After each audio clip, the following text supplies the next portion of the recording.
Julian Vance didn't believe in waste. Not wasted time, not wasted money, and certainly not wasted food. That's why, on a cold Tuesday morning in October, he stood in his giant kitchen staring at the trash like it had just insulted him. 3 perfectly good sandwiches. Gone. Thrown away. Julian was a billionaire. He owned 72 buildings across the city. He had more money than most people could count in a lifetime, but he hated waste the way some people hate spiders or thunderstorms. He pulled out his small black notebook, the one he always carried, and wrote, Tuesday, 3 sandwiches missing. Why? Julian wasn't the kind of man who let mysteries sit unsolved. He lived in a penthouse so high up that clouds sometimes drifted past his windows. Everything in his home was perfect. Clean white marble floors. Furniture that cost more than cars. Windows so clear they looked invisible. And one housekeeper, Sarah Mitchell. Sarah was 32 years old, quiet as a mouse and 7 months pregnant. Her belly had grown round like a basketball under her simple gray uniform. She cleaned Julian's enormous apartment every single day. 5 days a week, always finishing by exactly 5 o'clock. Julian barely noticed her. To him, Sarah was just part of the system, like the air conditioning or the automatic lights. She came. She cleaned. She left. But now, something was wrong with the system. Over the next week, Julian watched carefully. He wasn't spying, he told himself. He was investigating. Wednesday, 2 apples and container of soup disappeared. Thursday, a whole roasted chicken, barely touched, vanished in the refrigerator. Friday, bread, cheese, and 3 bottles of water. Gone. Every day at exactly 4:55 p.m. Sarah would grab her coat, stuff something into her old brown bag, and rush out the door like the building was on fire. She never said goodbye. She never looked back. Most people wouldn't notice. But Julian Vance noticed everything. Numbers were his language. Patterns were his poetry. And this pattern screamed that something was very, very wrong. On Monday, he decided to find out what. The autumn sun was setting, painting the sky orange and purple, when Sarah hurried out of Julian's building at exactly 4:57 p.m. Julian waited 30 seconds. Then he followed. He felt ridiculous. A 45-year-old billionaire, wearing a suit that cost $3,000, sneaking down the street like a detective in a movie. But curiosity burned in his chest like a flame he couldn't put out. Sarah walked fast despite her pregnant belly. She didn't take the subway. She didn't catch a bus. She just walked, block after block, into parts of the city that got darker and dirtier the farther she went. Julian stayed half a block behind, hiding behind newspaper stands and parked cars. His heart hammered in his chest. This wasn't his world. These narrow streets with broken streetlights, graffiti on the walls, and tired people sitting on stoops. After 20 minutes, Sarah turned into an alley. Julian's stomach twisted. Alleys meant danger. Everyone knew that. He crept to the corner and peeked around. What he saw made his breath catch in his throat. The alley was dark and smelled like old garbage and rain. Broken crates were stacked against a brick wall. A rusty dumpster sat in the corner, overflowing with trash. And there, on a loading dock behind an abandoned restaurant, was Sarah. She wasn't meeting anyone. She wasn't doing anything suspicious. She was making a bed. Julian watched frozen as Sarah pulled a thin, ragged blanket from her brown bag and spread it on the cold concrete. She arranged a rolled-up sweater as a pillow. Then she sat down carefully, one hand on her pregnant belly, and pulled out the food she'd taken from his kitchen. The roasted chicken, the bread, the apples. She ate slowly, her face tired and sad in the dim light from a distant street lamp. Then she lay down on that hard loading dock, pulled a blanket up to her chin, and closed her eyes. Julian couldn't move, couldn't breathe, couldn't think. Sarah, his housekeeper, the woman who scrubbed his floors and polished his windows, was homeless. She was pregnant and homeless and sleeping on a loading dock like a piece of forgotten furniture. The cold October wind whistled through the alley. Sarah shivered under her thin blanket, but didn't wake up. Julian's hand shook. His mind raced with 1,000 questions. How long had this been happening? Where was her family? Why hadn't she asked for help? And the question that scared him most, had he been so blind that he never saw her suffering right in front of him? He stood in the shadows for a long time, watching Sarah sleep. Her hand rested protectively on her belly, even in sleep. Even homeless and cold and alone, she was protecting her baby. Something cracked inside Julian's chest, something that had been frozen for a very long time. He turned and walked home to the dark streets, but he couldn't stop seeing Sarah's face, couldn't stop hearing the wind whistle through that terrible alley. That night, Julian Vance didn't sleep. He sat in his perfect penthouse, surrounded by expensive furniture and marble floors, and realized he'd been living in a beautiful prison. He'd spent his whole life counting money and never counting people. Tomorrow, he decided that would change. Tomorrow, he would get answers. Julian didn't go to his office the next morning. Instead, he sat in his kitchen at 6 o'clock, waiting. His coffee grew cold in front of him. His hands wouldn't stop shaking. At exactly 7:30, he heard the key turn in the lock. Sarah stepped inside, moving slowly because of her pregnant belly. Her face looked tired, more tired than Julian had ever noticed before. Dark circles hung under her eyes like bruises. "Good morning, Mr. Vance," she said quietly, the way she always did. Julian stood up. His throat felt tight. "Sarah, we need to talk." Fear flashed across her face. "Did I do something wrong? I can work faster, I promise. I followed you last night." The words hung in the air like smoke. Sarah's face went white. Her hand flew to her belly, protective and afraid. "You what?" "I saw where you slept," Julian said, his voice cracking. "On that loading dock. In the cold. Sarah, why didn't you tell me you were homeless?" For a long moment, Sarah just stood there, frozen. Then her face crumpled like paper, and tears spilled down her cheeks. "I was scared," she whispered. "I thought if you knew, you'd fire me. I need this job, Mr. Vance. I need the money for when my baby comes." Julian pulled out a chair. "Please, sit down. Tell me everything." Sarah sat slowly, wiping her tears with her sleeve. She took a shaky breath. 3 months ago, she began, her voice barely louder than a whisper. "My husband died." Julian felt his heart squeeze. His name was Daniel. He was a construction worker. One day, he was building a new office tower downtown, and she stopped, swallowing hard. There was an accident. A cable snapped. He fell. "I'm so sorry," Julian said, and he meant it more than he'd ever meant anything. Sarah nodded, fresh tears sliding down her face. "We didn't have much money saved. The funeral cost almost everything. Then I found out I was pregnant. 3 weeks after Daniel died. I was happy and sad at the same time, you know." Julian didn't know, but he listened. "I lived in a little apartment in Cedar Arms," Sarah continued. "It wasn't fancy, but it was home. I could almost afford the rent on my salary from cleaning your place and 2 other jobs. Almost." She twisted her hands in her lap. "Then, 6 weeks ago, I got a letter. The building had been bought by a new company. They were raising the rent. Not by a little bit, by $400 a month." Julian's stomach dropped like a stone thrown off a cliff. $400 might not sound like much to you, Mr. Vance," Sarah said, her voice breaking. "But for me, it was impossible. I begged the new landlord. I explained about Daniel, about the baby coming. But they said business is business. Either pay or leave." She wiped her eyes again. "I had 2 weeks to get out. I looked everywhere for a new place, but everything was too expensive. I have no family here, no close friends. I didn't know what to do." "So you've been sleeping in that alley for 6 weeks?" Julian asked, horrified.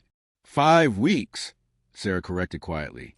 "The first week, I slept in the subway station, but security kept chasing me away. The loading dock is better. It has a roof, at least. When it rains, I stay dry." Julian felt sick. Actually, physically sick. "The food," he said. "You were taking food from my kitchen." Sarah's face flushed red with shame. "I'm sorry. I know it was stealing. But I was so hungry, and I need to eat for the baby. I kept telling myself I'd pay you back someday. I swear I will. Stop," Julian said firmly. Sarah, look at me. She raised her tear-filled eyes to his. You have nothing to apologize for. Nothing. Do you understand? Sarah shook her head, confused. But I stole from you. No, Julian said. Someone stole from you. Your home, your safety, your dignity. And I need to know, this company that bought Cedar Arms and raised your rent, what was it called? Sarah pulled a crumpled piece of paper from her pocket, the eviction notice. She handed it to Julian with trembling fingers. Julian unfolded it. His blood turned to ice. There, at the bottom of the letter in crisp, professional print, were 3 words that made his entire world collapse. Vance Properties, LLC, his company. His company had done this. No, Julian whispered. No, no, no. Mr. Vance? Sarah asked, frightened by the look on his face. Julian couldn't speak. His mind was racing back through months of reports, spreadsheets, meetings. Yes, he remembered now. His acquisition team had bought Cedar Arms in August. It was a value-add opportunity. They'd called it below-market rents. They'd said, significant upside through rent optimization. Rent optimization. That's what they'd called it. Not forcing pregnant widows onto the street. Not destroying lives for profit. Rent optimization. Julian had signed the papers without thinking twice. It was just another building. Just another number on a spreadsheet. He'd never thought about the people inside. Sarah, he said, his voice shaking. Cedar Arms. My company owns it. I'm the one who raised your rent. Sarah stared at him, not understanding at first. Then her eyes went wide. But you didn't know, right? You didn't know about me? No, Julian said. But that doesn't matter. I should have known. I should have asked who would be hurt. I should have cared. He stood up, pacing the kitchen like a caged animal. All his life, Julian had believed in one simple rule. Maximize profit, minimize waste. He'd built an empire on that rule. He'd become a billionaire because of it. But he'd never asked the real question, at what cost? Now he knew the answer. The cost was sitting right in front of him, 7 months pregnant, homeless because of his greed. I'm going to fix this, Julian said suddenly, turning to face Sarah. I don't know how yet, but I promise you, I'm going to make this right. Sarah looked at him with those tired, hopeful eyes. How? I don't know, Julian admitted, but I'll figure out. Today. Right now. You're not sleeping in that alley tonight, Sarah. Not ever again. For the first time in weeks, something like hope flickered across Sarah's face. Do you mean it? She whispered. I've never meant anything more in my life, Julian said. Outside the window, the morning sun climbed higher into the sky, burning away the shadows. And in that bright kitchen, a billionaire made a choice. He chose to be human. Julian made 3 phone calls before breakfast was over. The first call was to his assistant. Cancel everything today. Everything. I don't care what it is. The second call was to the best hotel in the city. I need your finest suite. Today. Yes, I know it's expensive. I don't care. Have it ready in 1 hour. The third call was to Marcus Chun, the manager who ran Cedar Arms. Mr. Vance.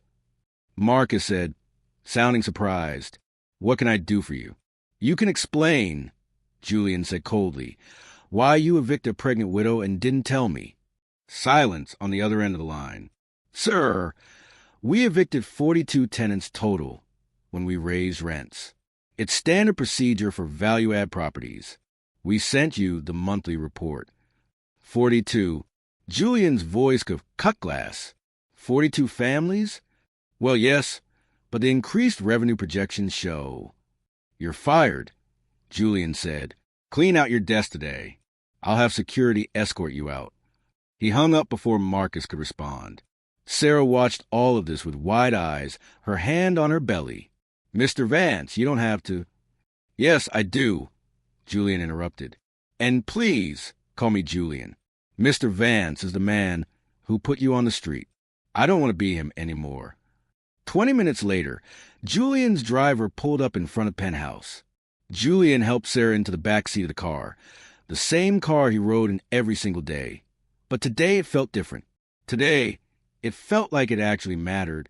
They drove to the Grand Sterling Hotel, the fanciest hotel in the entire city. The lobby had chandeliers that sparkled like diamonds and carpets so soft they felt like clouds. Sarah looked around nervously. "Julian, this place is too expensive." "I can't." "You can and you will," Julian said firmly. "You're staying here until I find you a real home, a permanent home." The hotel manager himself came down to greet them. "Mr. Vance, your suite is ready. Top floor overlooking the park." As they rode the elevator up, Sarah started crying again. "Why are you doing this?" she asked. "You barely know me." Julian thought about that question. A week ago, he would have said she was right. He didn't know her, but now he realized he'd been wrong. He knew the important things. He knew she was brave. He knew she was strong. He knew she'd lost everything and still showed up to work every day with quiet dignity. "Because it's the right thing to do," Julian said simply, "and because I've spent too long doing the wrong things." The suite was beautiful, bigger than most apartments, with huge windows and a bathroom with a tub the size of a small pool. Sarah stood in the middle of it, looking lost and overwhelmed. "Take a bath," Julian said gently. "Rest. Order room service. Anything you want. I'll be back tomorrow. We have a lot to figure out." "Thank you," Sarah whispered. "Thank you so much." Julian left her there, but he didn't go home. Instead, he went to his office and pulled up every file on Cedar Arms. He read every report he'd ignored before. And with each page, his heart broke a little more. 42 families evicted. 42. Some were elderly people on fixed incomes. Some were single parents working 2 jobs. Some were students trying to finish college. All of them had been numbers on a spreadsheet to Julian. Now they were people, real people whose lives he destroyed without even noticing. That night, Julian couldn't sleep again. But this time it wasn't because of guilt alone. It was because he was planning. Over the next 2 weeks, Julian became a different man. He didn't just talk about change. He made change. First, he contacted every single person who'd been evicted from Cedar Arms. He offered to let them return at their old rent. No increases, guaranteed for 5 years. 28 of them came back. The others had already moved away or found new places. But Julian sent them each a check for the pain he'd caused. Second, he created a new policy for all 72 of his buildings. No rent increases of more than $50 per year. Any family struggling to pay would get help, not eviction notices. Third, he set up a fund, $3 million of his own money, to help people who were homeless get back on their feet. Housing deposits, job training, childcare, whatever they needed. His business partners thought he'd gone crazy. "You're leaving money on the table," they shouted. "Good," Julian said. "Maybe someone who actually needs it can pick it up." He fired 6 managers who'd been cruel to tenants. He hired new ones who actually cared about people. And through it all, he visited Sarah at the hotel every single day. He brought her books to read, healthy food for the baby. Sometimes they just talked about Daniel, about life, about how strange the world could be. "You know what's funny?" Sarah said one afternoon, sitting by the window with the autumn sun on her face. "I can see Cedar Arms from here. My old apartment. The one I lost." Julian looked at the building in the distance. Then he smiled. "What if you didn't lose it?" he said. "What if you got it back?" Sarah's eyes went wide. "What do you mean?" "I mean your old apartment is empty. And it's yours if you want it. Rent-free. For as long as you need it." Sarah burst into tears. Happy tears this time. She hugged Julian so tight he could barely breathe. "I don't deserve this," she sobbed. "I don't deserve any of this." "Yes, you do," Julian said firmly. "You deserve safety. You deserve dignity. You deserve a home for your baby." 6 weeks later, on a cold December night, Sarah went into labor. Julian got the call at midnight. He drove to the hospital so fast he probably broke 10 traffic laws. He sat in the waiting room, pacing and nervous, even though he wasn't the father, even though he'd only known Sarah for a few months. But somehow, she'd become important to him. more important than any business deal or profit margin had ever been. At 3:47 in the morning, a nurse came out smiling. "It's a boy," she said, "healthy and strong. And the mother wants to see you." Julian walked into the hospital room on shaky legs. Sarah lay in the bed, exhausted but glowing with joy. In her arms was a tiny baby wrapped in a blue blanket, with a scrunched-up little face and tiny, perfect fingers. "Julian," Sarah said softly, "meet Marcus Daniel Mitchell." Julian felt tears prick his eyes. "You named him Marcus?" "After my husband's middle name," Sarah said, "but also after the new beginning, after everything changed, after you changed." She held out the baby, and Julian took him carefully, terrified he'd break something. But baby Marcus just yawned and grabbed Julian's finger with his impossibly small hand. And in that moment, holding that tiny life in his arms, Julian understood something profound. Money couldn't buy this. Success couldn't create this. All his billions, all his buildings, all his power, none of it mattered compared to this one small, perfect moment. What mattered was people. Connection, kindness, love. What mattered was choosing to see the person behind the numbers. 1 year later, Sarah's apartment in Cedar Arms was filled with noise and laughter. Baby Marcus, not so tiny anymore, crawled across the floor, chasing a bright red ball and giggling. Julian sat on the couch, having been invited for Marcus's first birthday party. It was a small gathering, just a few neighbors, some friends Sarah had made, and Julian.